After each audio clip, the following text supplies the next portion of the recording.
Hi, I'm Monique Woodard here at the Ideas Are Worthless conference in Atlanta, Georgia. We are here with Vince Baskerville. We are here with Vince Baskerville from TripLingo. Hi, Vince. How are you? Hello. Doing well. Good. We just chopped it up a little bit about customer development on the panel, so I wanted to ask you a few customer development questions for the audience who weren't able to be here. Talk to me a little bit about the evolution of TripLingo as a product. How did it come about, and how do you manage that development process? So I mentioned before that Jesse, our CEO, so he did a lot of heavy research before we all got together. He spent about 6 months trying to dig up all the different stuff, the nuances of what people say they want or really want when they're using different things. But at the core of it all, we have a clear vision. The vision is, we're not trying to teach people to be fluent in the language. It's just trying to help you be a safer traveler. If you can speak a little bit of the language, you won't be clearly marked as a tourist. It's a lot of so everything that we do is defined around that vision. So everything I mentioned earlier is testable. So we'll have ideas of creating phrase lists, but what phrases should be in there? It's all generated through us. We don't buy into that content, and it's just constantly being iterated through and through. And you mentioned that the price point for TripLingo is $10, which seems like a lot for an app, especially when people are so accustomed to paying either nothing or 99 cents.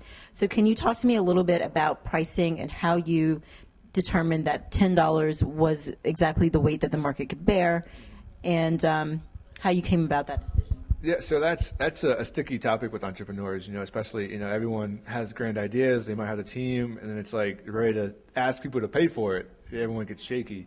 A lot of us were pretty seasoned, so we weren't shaking at that point, but it was just about, the question became more of what the value is, right? And that's always the question. There's, Rosetta Stone, which on one end they're charging like $1,200 for different levels, and then you have to still buy into those levels more and more.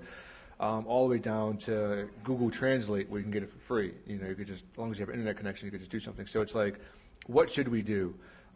We had our key value points of, we're offering colloquial language. We teach you foreign,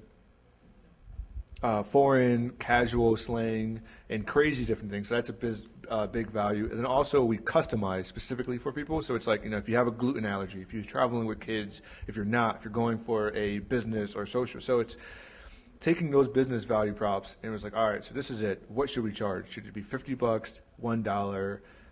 And so it's kind of a trickling effect of trying to narrow it down. And so for us, again, it was, all right, we know that's the high end price.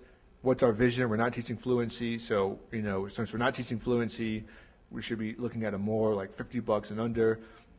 And then again, do we want high volume? Do we want to charge $1 and then have 2 million people using our app, or do we want to try to, show that there's real weight, because it's one of those things where it's like, you get what you pay for type deals. So if we gave it for $1, that automatically invites people who just have a lot of negative views. You'll have 50 people be the first one to download it and just say, hey, this doesn't work the way I want it, but you only paid $1. So that's one of the things. So we kept playing with pricing, and $10 it gave us the people who were serious enough, who were actually making these trips and it was hitting a problem for them. And then we're getting, so it was hitting the right people. We didn't want volume, because then we get noise in our reviews, and then it's like, you start getting people saying they want features, and it's like they're not really using it, and so you get a lot of noise that way. But testing all the different things, we found that $10 was a great X between the scale for us. Okay. You and your co-founder are big travel guys. You do a lot of international travel, and that's kind of influenced the way that the product has developed. But let's talk about how you've been able to take that and flip it into a product that could work for all sorts of customers who are into travel, not just for yourselves. Yeah, so I was talking to someone earlier, it obviously helped us because it's a pain point for us. We travel a lot, there's 4 of us and core members. But as far as for other people, we found some great uses, how people are using it. People who aren't even traveling. We have people who are just talking to different people, talking to family members and friends who just want to speak slang Spanish or slang French. A good friend of ours is trilingual, almost a polyglot. But she has friends who want to joke with her in French and things like that. And so they're buying it. So we're taking all those experiences and trying to tailor it specifically for that. So it's like, all right, if you're not doing that, so that's why we have travel situations. You may not be traveling, but it's like, if you're flirting, we had a guy who used our Portuguese Brazilian app. Actually, we don't say, use this for pickups and stuff like that. But, he commented and felt enough to email us and say, hey, I was flirting with these Brazilian girls speaking Portuguese, and they thought it was cute that I was speaking some Portuguese slang, So we tailor it around these different experiences, and we try to bring it back into that. But at the heart of it, though, we realize that their experiences and what they're having still matches with ours, but we don't want to get confused. We know we're not at the end of the day, we're not the client, so we try to tailor it to them. Okay. Give me 3 tips that just starting out in the product development process could use to find their customers and then figure out what their customers need.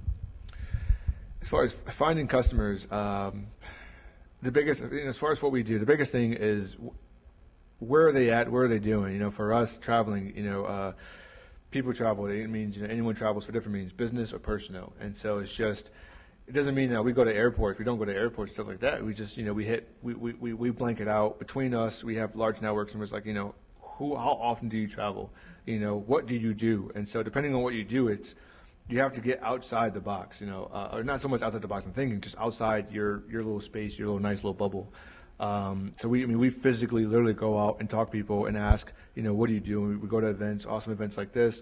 How often do you travel? What do you do when you travel? Are you buying phrase guides? Are you buying audio tapes? Like, what are you doing? So, the best thing you can do is it's not to belittle people who their whole company is supplying people with information with like leads and stuff. But for us, it was just easier for us to get more data back from just one-on-one interactions that way, right at first. Obviously, it's harder to scale that, but at least in the beginning, it's so crucial, the little nuances that you get, because people will say, I travel like this so and such for business, but it's those in-between the sentences, those in-betweens that you get from forums and stuff like that. And then the second one, which was how do you find, what was the second question? How do you target? What was the question?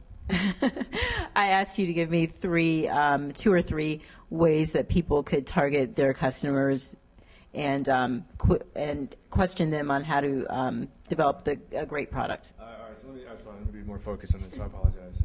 No, it's okay. As far as technology is what we use, so one, obviously we use social media to find different people, so that's specifically what we do. But we also, as far as tools, we use Wufoo. We love Wufoo. As far as forums, create forums.